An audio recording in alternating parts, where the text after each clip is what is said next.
Mais un SMIC était considéré comme plutôt généreux. J'ai un peu de mal à le dire parce que...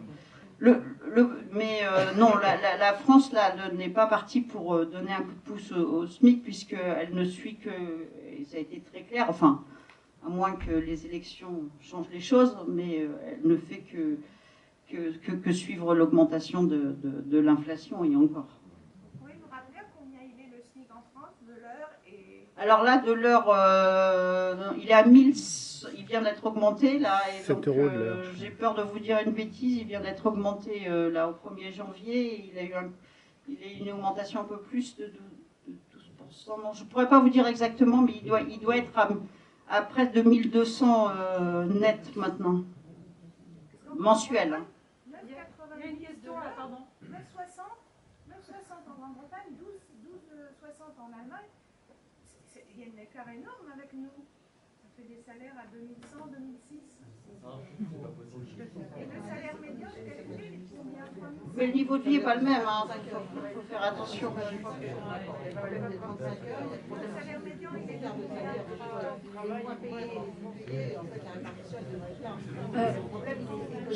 Alors, le SMIC a fortement augmenté en France du fait des 35 heures, mais après, il a été, puisqu'on l'a lissé, mais après, on a arrêté d'augmenter le SMIC. Hein, donc le SMIC est plutôt...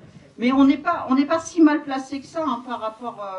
alors, ce qu'il faut bien voir aussi, c'est que l'Allemagne et l'Angleterre, c'est récent hein, qu'ils aient adopté le SMIC. Hein, c'est 2015 pour... Ouais. Alors, on va prendre une dernière question. Le cinéma est en train de fermer, il est 23h. Donc, juste une question et on s'arrête après. Moi, ce qui m'a particulièrement touchée et émue, c'était la question du privilège et du choix.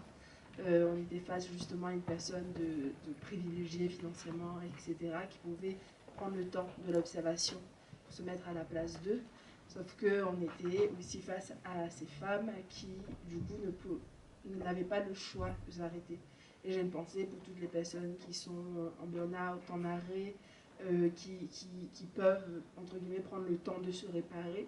Et là, on se rend compte de la chance qu'on a dans ce moment-là, parce que ces personnes qui sont là jusqu'à l'épuisement, jusqu'au bout de leur vie, comme elles le disent, et j'espère que ça retouchera une part de notre humanité aussi, de pas juste sortir et de se dire, bon, on a vu ce film, il était génial, il était mouvant, etc., il était bouleversant, mais qu'il y ait...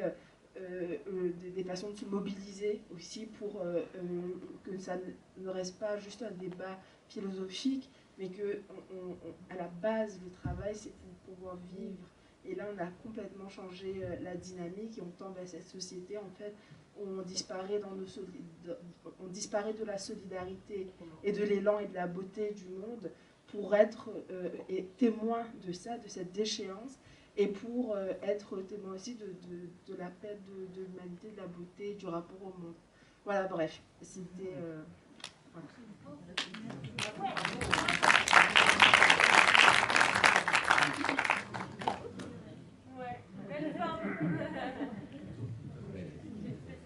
Alors, merci beaucoup d'être resté aussi tard. Merci Martine pour vos éclairages. Et donc la prochaine séance de projection plurielle, c'est le 13, le 13 janvier, jeudi prochain, à l'Institut de l'Image, à 18h30, une projection du